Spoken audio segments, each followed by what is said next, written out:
Hello everyone, welcome to शिक्षा वंदन। विद्यार्थियों, आज हम class 10th social science civics के फर्स्ट चैप्टर पावर शेयरिंग यानी कि सत्ता की साझेदारी के बारे में पढ़ेंगे और जानेंगे कि सत्ता की साझेदारी किसे कहते हैं और ये किसी देश के लिए कितनी महत्वपूर्ण होती है। तो आइए एक एग्जाम्पल के माध्यम से समझते हैं। अब एक स्कूल है, स्कूल किसी एक व्यक्ति से तो नहीं चलता, यानी कि स्कूल में एक स्कूल है, उस स्कूल में प्रिंसिपल और प्रिंसिपल के अलावा बहुत सारे टीचर्स और स्टाफ लगे होते हैं। यानी इन तीनों के मध्य हम देखते क्या है, वर्क का डिवीजन होता है, पावर का डिस्ट्रीब्यूशन होता है।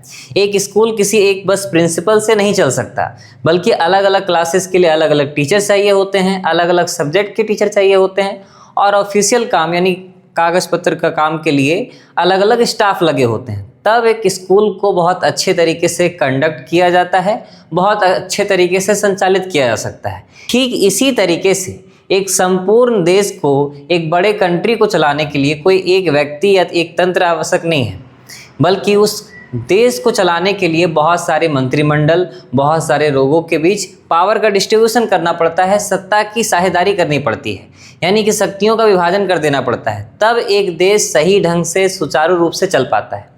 तो आइए अपने सबसे पहले प्रश्न कि सत्ता की साझेदारी किसे कहते हैं उसको समझते हैं। पावर शेयरिंग का साधारण सा अर्थ है शक्तियों का विभाजन। शक्तियों का विभाजन, जैसे अभी हमने एक एग्जाम्पल लिया स्कूल का, इसमें शक्तियों का विभाजन कैसा था? सबसे अधिक शक्तियाँ प्रिंसिपल के पास होती हैं, उसके बाद टीचर्स के पास, जो सीनियर टीचर होते हैं उनके पास ज़्यादा पावर होता है और जो जूनियर क्लासेस के टीचर होते हैं उनके पास कम पावर होता है, और फिर अलग अलग स्टाफ के पास। इस तरीके से पावर का डिस्ट्रीब्यूशन होता है, तब कोई एक संस्थान यानी कि स्कूल जैसा संस्थान चल पाता है। सिर्फ स्कूल ही नहीं, यहाँ पर आप किसी भी चीज़ का एग्जाम्पल ले सकते हैं, कोई हॉस्पिटल, कोई बड़ा इंडस्ट्री, हर एक जगह पर हम देखते ही हैं कि पावर का डिस्ट्रीब्यूशन होता है। विदाउट पावर डिस्ट्रीब्यूशन कोई भी संस्थान, कोई भी इंस्टीट्यूशन सही तरीके से नहीं चल सकता। ठीक इसी तरीके से हमारे देश में शक्तियों का विभाजन किया जाता है। अब ये शक्तियों का विभाजन किस किस तरीके से होता है, आइए ये देखते हैं। शक्तियों का विभाजन दो तरीके से होता है। पहला, शासन के विभिन्न अंगों में, शासन के विभिन्न अंगों में। अब ये शासन के विभिन्न अंग क्या है विद्यार्थियों? सबसे पहला अंग है विधायिका। आपने क्लास 9th में ये पढ़ा था कि भारत एक लोकतांत्रिक देश है, यानी हम यहाँ पर अपने शासकों को खुद से चुनाव करके चुनते हैं। इसीलिए यहाँ पर हम देखते क्या है कि पावर का डिस्ट्रीब्यूशन अलग अलग तरीके से होता है। तो पहला हम लोग क्या पढ़ रहे हैं? शासन के विभिन्न अंग। शासन के विभिन्न अंग में सबसे पहला अंग क्या है? विधायिका। इसे इंग्लिश में लेजिस्लेचर भी कहते हैं। दूसरा अंग है कार्यपालिका और तीसरा अंग है हमारा न्यायपालिका। अब इन तीनों के बारे में संक्षेप में समझते हैं। सबसे पहला क्या? विधायिका। विधायिका किसी भी देश में संसद होती है और संसद का काम क्या होता है विद्यार्थियों? संसद का काम होता है कानून का निर्माण करना।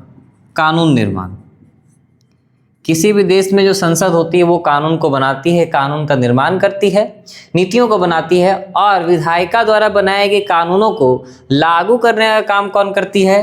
कार्यपालिका। विधायिका में ही दो लोग बैठते हैं, एक विपक्षी दल जिसको ऑपोजिशन कहते हैं और एक सत्ता पक्ष यानी रूलिंग पार्टी। और जो रूलिंग पार्टी होती है, जो कि सत्ता में है यानी कि शासन चला रही है, वही कहलाती है कार्यपालिका। कार्यपालिका विधायिका द्वारा बनाए गए कानूनों को लागू करने का कार्य करती है, लागू करने का कार्य करती है और उसे संचालित भी करती है। और तीसरा अंग क्या है? न्यायपालिका।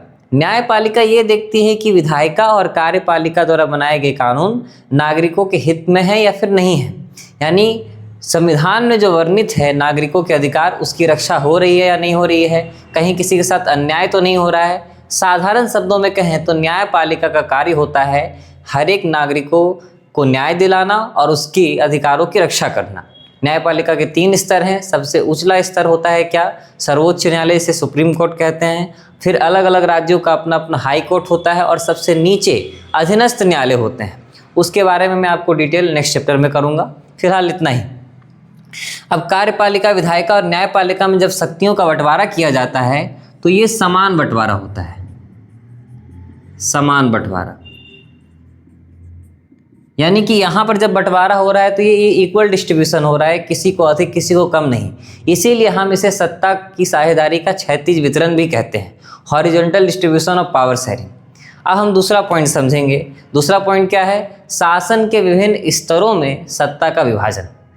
विद्यार्थियों, शासन के विभिन्न अंगों में सत्ता की साझेदारी, सत्ता के बंटवारे के बाद दूसरा आधार होता है सत्ता को बांटने का, शासन के विभिन्न स्तरों में सत्ता का विभाजन। कैसे? तो आइए समझते हैं। शासन के विभिन्न स्तरों में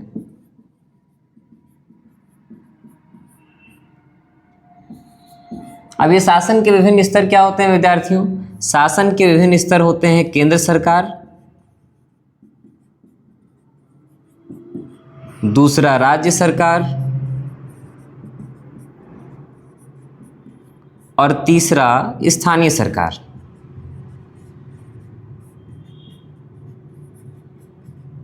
इस प्रकार की सत्ता की साझेदारी या फिर पावर शेयरिंग को हम लोग सत्ता की साझेदारी का ऊर्ध्वाधर वितरण भी कहते हैं। अब इसमें जब पावर का डिस्ट्रीब्यूशन होता है, शक्तियों का विभाजन होता है, तो ये अधिक से कम की ओर होता है। यानी कि सबसे अधिक शक्तियों का विभाजन में सबसे अधिक शक्तियां केंद्र सरकार के पास होती है।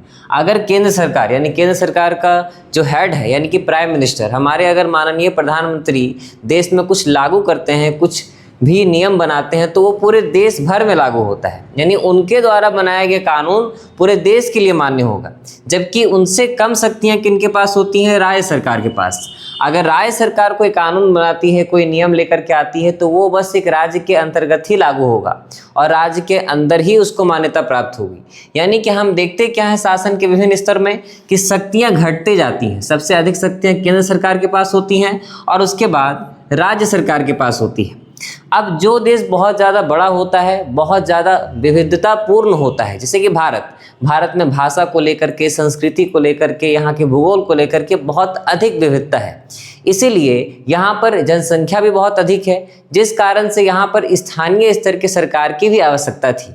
इसीलिए भारत में 3 स्तर की सरकारें हैं, केंद्र स्तर की सरकार, राज्य स्तर की सरकार और स्थानीय स्तर की सरकार।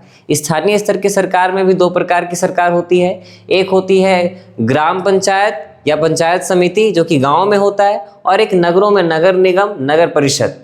इसके बारे में हम लोग नेक्स्ट चैप्टर फेडरलिज्म यानी कि संघवाद में डिटेल पढ़ेंगे कि आखिरकार ये स्थानीय सरकार किस प्रकार से काम करती है। लेकिन फिलहाल हम ये समझते हैं कि जब भी शासन के विभिन्न स्तरों में सत्ता का बंटवारा होता है तो ये अधिक से कम की ओर होता है। स्थानीय सरकार को शक्तियाँ कहाँ से प्राप्त होती हैं? तो स्थानीय सरकार को शक्तियाँ केंद्र सरकार से और राज्य सरकार से ही प्राप्त होती हैं, और इन दोनों से जब शक्तियाँ लेकर के स्थानीय सरकार को दी जाती है तो इसे हम सत्ता का विकेंद्रीकरण कहते हैं। अब इसके नेक्स्ट टॉपिक में हम क्या समझेंगे विद्यार्थियों? तो इसके नेक्स्ट टॉपिक में हम 2 देशों के उदाहरण के माध्यम से समझेंगे कि अगर सत्ता की साझेदारी को सही तरीके से बांटा जाए, सत्ता का विभाजन सही तरीके से हो, तो देश कितना आदर्श बन सकता है, कितना आगे बढ़ सकता है। तो हम बेल्जियम के माध्यम से समझेंगे। दूसरा, अगर कोई देश सत्ता की साझेदारी यानी कि सत्ता को सही प्रकार से नहीं बांटता है तो वो कितना अवनति के मार्ग पर जा सकता है, कितना डूब सकता है, वहाँ पर हिंसा, गृह युद्ध जैसी बहुत सारी स्थितियाँ बन सकती हैं। हम इन दोनों सिचुएशन को बेल्जियम और श्रीलंका 2 देशों के माध्यम से समझेंगे, और साथ ही साथ हम बेल्जियम और श्रीलंका की जातीय बनावट का भी अध्ययन करेंगे। आज के लिए धन्यवाद।